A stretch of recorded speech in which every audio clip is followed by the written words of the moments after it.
मोहनपुर नाम का एक गांव होता है जहां एक सास अपनी बहू के साथ कूड़ा बटोरने का काम करती थी। एक दिन उसकी बहू ममता उससे आकर बोलती है, अरे माँ जी, कितने दिन हो गए हमें इस गांव में आए, चलो ना आज मंदिर में भगवान जी की पूजा अर्चना कर आते हैं। हाँ रे बहू, तूने तो मेरे मन की बात कह दी। मैं तो कब से मंदिर जाना चाहती थी। चल हम दोनों आज मंदिर चलेंगे। दोनों सास और बहू मंदिर में दर्शन के लिए चली जाती हैं। वे दोनों मंदिर की सीढ़ियों पर जैसे ही पांव रखती हैं, तभी एक आदमी उन्हें आकर रोक देता है। रुक जाओ तुम दोनों, यहाँ मंदिर की तरफ क्यों जा रही हो? अरे क्या तुम अंधे हो जो तुम्हें दिखाई नहीं दे रहा कि हम दोनों भगवान की पूजा के लिए जा रहे हैं? अच्छा, पूजा करने? तुम दोनों कचरा उठाने वाली अब मंदिर के अंदर जाकर मंदिर को भी अपवित्र करना चाहती हो? रुको, अभी तुझे बताता हूँ। अरे गांव वालों, जल्दी आओ, देखो ये चांडाल औरतें हमारे मंदिर को अपवित्र करना चाहती हैं। उस आदमी की बात सुनकर कुछ गांव वाले वहां आ जाते हैं। तभी एक आदमी उन दोनों से कहता, अरे तुम दोनों की इतनी मजाल, कचरे में रहती कचरा उठाने वाली हमारे मंदिर में आओगी? सीधे तरीके से यहाँ से लौट जा, वरना हम तुम दोनों का वो हाल करेंगे कि जिंदगी भर याद रखेगी। अरे ये क्या कह रहे हो तुम लोग? आखिर भगवान जी तो सबके हैं, हमें भी पूजा करने का अधिकार है। हमें पूजा क्यों नहीं करने दे रहे हो? हाँ, पूजा करने का अधिकार तो सबको है, पर तू जैसे कचरे में पलने वालों के लिए नहीं। तेरी भलाई इसी में है। तू यहाँ से जल्दी से लौट जा, वरना तू हमें अभी जानती नहीं। कहीं नहीं जाएंगे हम भगवान के दर्शन जरूर करेंगे, तुम्हारी धमकियों से नहीं डरने वाले। अच्छा, तो तुम दोनों ऐसे नहीं मानोगी। साथियों, मारो इन दुष्ट औरतों को। सभी गांव वाले मिलकर उन दोनों सास और बहू की खूब पिटाई करते हैं।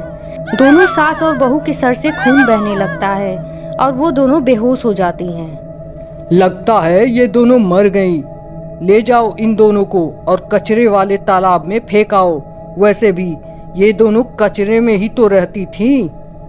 गांव के लोग उन दोनों को कचरे वाले तालाब में फेंक देते हैं, जिसमें डूबकर वो दोनों मर जाती हैं। कई दिनों तक तालाब में पड़े पड़े उनकी लाशें सड़ने लगती हैं। तभी उन दोनों की आत्माएं बाहर निकलती हैं, जो कि अब एक भयानक चुड़ैल में बदल चुकी होती हैं। इन दुष्ट गांव वालों ने हमें जान से मार दिया और हमें इस कचरे से भरे तालाब में फेंक दिया। आखिर हमारी गलती क्या थी? हम तो बस पूजा करना चाहते थे। हम इन गांव वालों को जिंदा नहीं छोड़ेंगे। हम तो कचरा बीनकर गांव की सफाई करते थे, और सफाई करना कोई अपराध तो नहीं था। फिर भी इन नीच और गंदे लोगों ने हमारे साथ बहुत बुरा किया। अब हम उन सब से अपनी मौत का बदला लेंगे।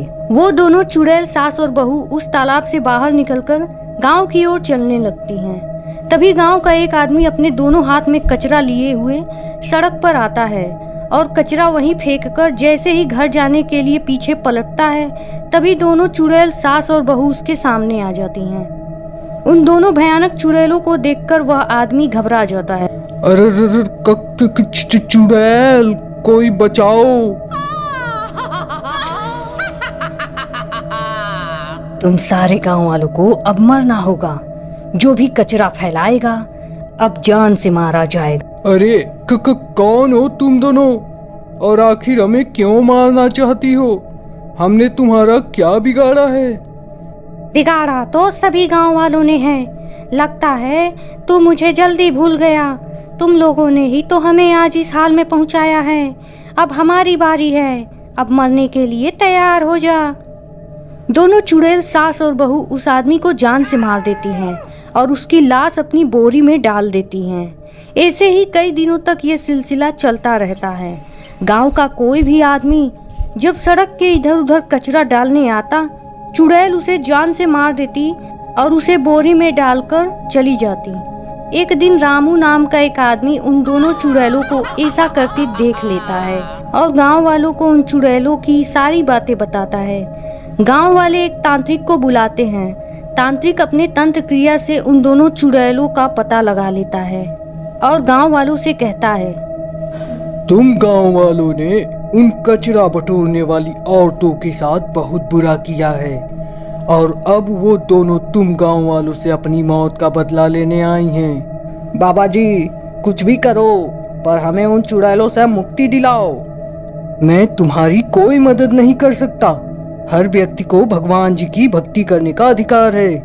भेदभाव, छूत अछूत, ये सब एक सामाजिक कुरीतियां हैं जिनके प्रभाव में आकर तुम गांव वालों ने उन दो निर्दोष महिलाओं की जान ली है। अब तुम्हें कोई नहीं बचा सकता। सारे गांव वालों को अपनी गलती का आभास हो जाता है। वो तांत्रिक से हाथ जोड़कर विनती करने लगते हैं, बाबा जी हमें क्षमा कर दीजिए। हम अब ऐसी गलती दोबारा नहीं करेंगे। मंदिर और भगवान सबके हैं। हम अब किसी को भी पूजा करने से नहीं रोकेंगे। बस आप हमें उन चुड़ैल सास और बहू से बचा लो। ठीक है, अब तुम लोगों को तुम्हारी गलती का पछतावा है तो मैं तुम्हारी मदद जरूर करूंगा। तुम गांव वालों को उन दोनों चुड़ैल सास और बहू से माफी मांगनी होगी और उनकी लाशों को तालाब से निकालकर पूरे विधि विधान से उनका अंतिम संस्कार करना होगा। तभी उनकी आत्माएं मुक्त हो सकती।